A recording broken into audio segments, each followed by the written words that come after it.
جس طریقے سے شب قدر جو ہے، جس طرح سے شب قدر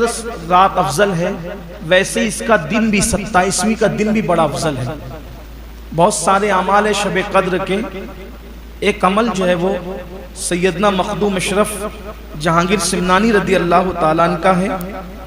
جو آپ نے لطائف اشرفی میں بیان فرمایا ہے، وہ آپ کی خدمت میں پیش کیے دیتا ہوں تاکہ آپ کریں۔ آج ہر مسلمان یہ چاہتا ہے کہ اللہ تعالیٰ اس کو بے حساب جنت عطا فرمائے، یعنی قیامت کے دن اس کا حساب کتاب نہ ہو۔ سیدنا مخدوم اشرف جہانگیر سمنانی رضی اللہ تعالیٰ عنہ فرماتے ہیں اپنے ملفوظات میں کہ جو شخص ماہ رمضان شریف کے 27ویں روزے، یعنی آج کا جو دن گزرا، رات گزری، اب جو دن آئے گا 27واں روزہ، 27ویں روزے کو دن میں 12 رکعت نماز اس طرح ادا کرے، 27ویں روزے کو 12 رکعت نماز اس طرح ادا کرے کہ ہر رکعت میں سورہ فاتحہ ایک بار جو ہم پڑھتے ہیں، اسی طرح آیت الکرسی ایک بار، اور سورہ قدر یعنی انا انزلناہ فی لیلۃ القدر، یہ پوری سورت ایک بار، سورہ فاتحہ ایک بار، آیت الکرسی ایک بار، اور سورہ قدر یعنی انا انزلناہ فی لیلۃ القدر پوری سورت ایک بار، تینوں ایک ایک بار، اور سورۃ الاخلاص یعنی قل هو اللہ شریف کی پوری سورت 7 مرتبہ، سورہ فاتحہ ایک بار، آیت الکرسی ایک بار، انا انزلنا پوری سورت ایک بار، اور قل هو اللہ شریف پوری سورت کتنی مرتبہ؟ 7 مرتبہ، جو اس طرح سے 12 رکعت ادا کرنی، ہر رکعت اس طرح پڑھنا ہے، اور جب 12 رکعت پڑھ کر فارغ ہو جائے تو 3 بار کہے لا الہ الا اللہ محمد الرسول اللہ، اور پھر 3 مرتبہ اللہ کے رسول علیہ السلام پر درود بھیجے۔ 12 رکعت پڑھ لیں، پھر ایک بار کلمہ طیبہ پڑھے اور 3 بار کلمہ طیبہ پڑھے اور 3 مرتبہ درود شریف پڑھے، تو سرکار مخدوم اشرف جہانگیر سمنانی فرماتے ہیں اپنے ملفوظات میں کہ اللہ قیامت کے دن اس کو بغیر حساب و کتاب انبیاء کے ساتھ جنت میں داخل فرمائے گا، نبیوں کے ساتھ جنت میں جائے گا، وہ اس کا کوئی حساب کتاب بھی نہیں ہوگا۔ پڑھنا کتنا ہے؟ 12 رکعت، ہو سکے تو کل اس کا اہتمام کریں، بے حساب جنت ملنے کا عمل ہے۔ لیکن اس پر بھی عرضی یہ ہے، سال بھر کبھی نماز ہی نہیں پڑھے بندہ اور یہی 12 رکعت پڑھے اور سوچے کہ میں تو نبیوں کے ساتھ جنت میں جاؤں گا، تو میرے عزیز میرے بھائی کہ نفل کی اہمیت اسی وقت ہے جب آپ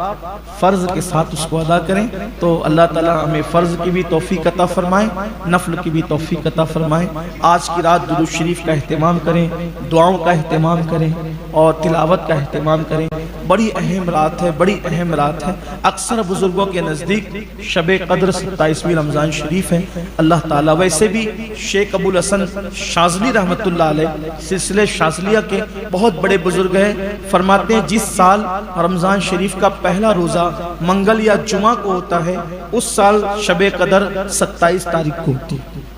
ایسا وہ کہتے ہیں۔ فرماتے ہیں جس سال منگل یا جمعہ کو پہلا روزہ ہوگا،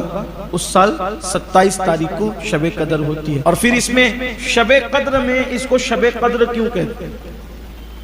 اعمال کی قدر کی جاتی ہے اس لیے اس کو شب قدر کہتے ہیں۔ اس میں اعمال مقبول ہوتے ہیں اس لیے شب قدر کہتے ہیں۔ اور قدر کا ایک معنی ہے تنگی کے، تنگی یعنی یہ تنگی کی بھی رات ہے۔ تو تنگی کی رات کا کیا مطلب؟ یعنی اس رات میں آسمان سے اتنے فرشتے نازل ہوتے ہیں کہ فرشتوں کی تعداد کے سامنے زمین تنگ ہو جاتی ہے، یعنی جگہ نہیں رہتی زمین پر، فرشتے اتنے اتر جاتے ہیں۔ اگر ہمیں آنکھیں ہوتی تو ہم دیکھتے ہیں کہ کتنے فرشتے اترے، اور حضرت جبریل علیہ السلام بھی آتے ہیں ہرے رنگ کا جھنڈا لے کر، اور وہ جھنڈا کعبے پر نصب کرتے ہیں اور ساری دنیا کا زمین کا وہ چکر لگاتے ہیں۔ جو لوگ شب قدر میں عبادت کرتے ہیں تو ان سے حضرت جبریل اور فرشتے مصافحہ کرتے ہیں۔ اس مصافحے کی آپ کو کیفیت پتہ چل جائے گی کہ کس سے مصافحہ کیا۔ بزرگان دین فرماتے ہیں شب قدر میں عبادت کرتے کرتے جس کی آنکھوں میں آنسو آ جائے، آنکھیں نم ہو جائے، سمجھ لو کہ جبریل نے اس سے مصافحہ کر لیا، اس کے بدن کے رونگٹے کھڑے ہونے لگتے ہیں، اس کی آنکھوں میں آنسو آنے لگتے ہیں عبادت کے درمیان، اس کا دل مچلنے لگتا ہے، سمجھ لو جبریل اور فرشتے تم سے مصافحہ کر۔ اور آج کی رات یعنی شب قدر میں جو مومن دعا کرتے ہیں، فرشتے جبریل امین اور سارے فرشتے اس کی دعا پر آمین کہتے ہیں، فجر تک یہ سلسلہ چلتا رہتا ہے۔ ایک حدیث لکھتے ہیں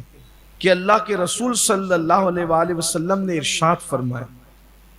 کہ جو شخص اپنے مال کی پوری زکوٰۃ خوش دلی سے نکالتا ہے،